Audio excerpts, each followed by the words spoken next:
Alright y'all, welcome back to the channel and to some more slug testing, and today we've got another load that we haven't tried, and it's one that I'm definitely excited to see what it can do because a very similar load performed surprisingly well through this setup a couple of weeks ago. So I'm thinking we should probably see pretty similar results to what we had previously seen out of these as well, but we really don't know until we try it, I suppose. But for the shells I brought out here today, I got out some of these, which are some Winchester Super X 20 gauge slugs. They are a 2 3/4 inch 3/4 ounce lead rifled slug moving about 1600 feet per second. Now, a couple of weeks ago, we did try the 20 gauge herder slugs, which are made by Winchester. And I have a feeling that they are pretty much the same as these Super X shells are. But from what I remember, these are $1 or $2 more a box. So is there actually any difference between them or not? I don't know. But we're going to find out one way or the other how these do through my setup. And as for that setup we've got to run them through today, I brought out my Stevens 301 20 gauge with a flush improved cylinder choke, which is typically what most rifled slug shells recommend, although Winchester doesn't make any claim on their box or anything. But we have seen good performance from a lead slug through this improved cylinder, so that's what we're going to be running today. Up on top is a Nikon Inline XR, which is technically a muzzleloader scope, but it's what I had on the shelf, and it will work for our testing purposes, although it's probably not what I'm going to keep on here long term. Either way, we know we have a setup that should give us a decent performance if these are somewhat of a decent shell, so we'll see what this combo can do. But as for our test today, we're going to run it the same as we always do with these slug tests. I don't have a ton of these rounds, so we got to make do with what I do have. So we're going to shoot a 3-shot group at 50 yards and another 3-shot group at 100 yards. All those shots will be through the chronograph as well. It's not a perfect test necessarily, but it will at least give us an idea if these are even decent or not. So let's get you guys set up with the view of this 50-yard target. We'll take our group there, then move out to 100 and take our second group and bring everything back here to the bench and measure some things and see how this combo actually did. We should see some pretty decent results for what this combo is, but we don't know until we try it. So let's head over here and take our shots and see what it's able to give us.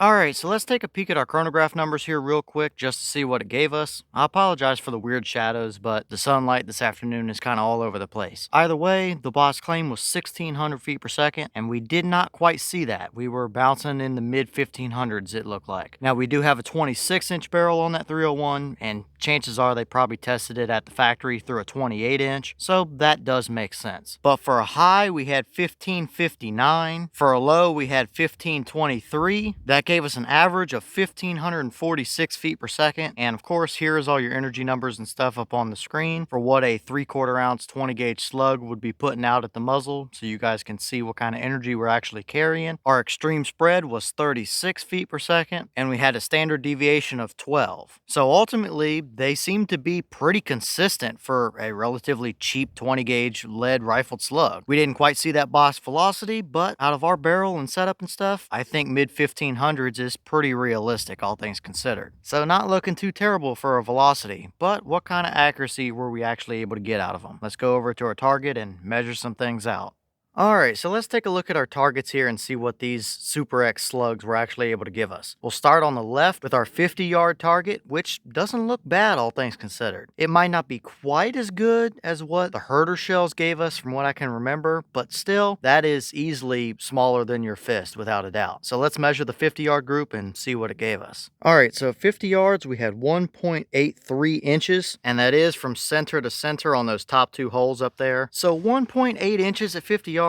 Definitely not bad, more than usable enough for a deer hunt or something like that. Plenty good enough, but maybe not quite the best slug we've seen out of this 20 gauge so far either. But now let's move over to our 100-yard target, which is a little bit different of a story. Now right off the bat, we did take 4 shots, and that is because we had that one that kind of looked like a flyer up there at the top left. I wanted to make sure it wasn't both me, even though I felt good about the trigger pull, and we do have a little bit of a headwind on and off today on the range as well. That shifts a little bit differently down towards the 100 100-yard mark, and 20 gauge slugs are not the most aerodynamic. So I decided to take a fourth shot, which was this guy right up here, and I think that that is probably just a pretty realistic group, unfortunately, out of these. Could we maybe have taken another shot or two and got some to group down here with the other two? Maybe, but I don't know. Either way, let's measure things and see what it gave us. It's definitely not nearly as good as the other combos were that we've already tried through that 301, but we'll at least see what the numbers are. All right, so at 100 yards, we had 6.15 inches, and that is from this very bottom bullet hole down here up to this fourth one that I took. If we measure from here to here on these original three, it might be just a touch smaller than 6 inches, but still definitely not what I was really hoping to see. Now, could that been a little bit of wind interference? Yeah, maybe. And is 6 inches good enough to get a deer with it at 100? Technically, yes, but not quite as good as what I was hoping to see. Typically, with a rifled slug like that, I kind of want to see 3 inches or better at 100. So a little bit of a disappointment there, but I do feel pretty confident in saying that it's probably a pretty realistic group for these Winchester Super X shells, unfortunately. And it does seem, surprisingly enough, like they might not be quite as good as the slightly cheaper herder stuff, at least not through my setup, which is a little surprising considering I figured we would probably see about the same results. Now, could we change chokes and get these to group in a little bit tighter? Yeah, maybe, and that might very well be something we try. But for a starting point here, I'd say it's a pretty confident 50-yard slug, which for a deer hunt is more than good enough.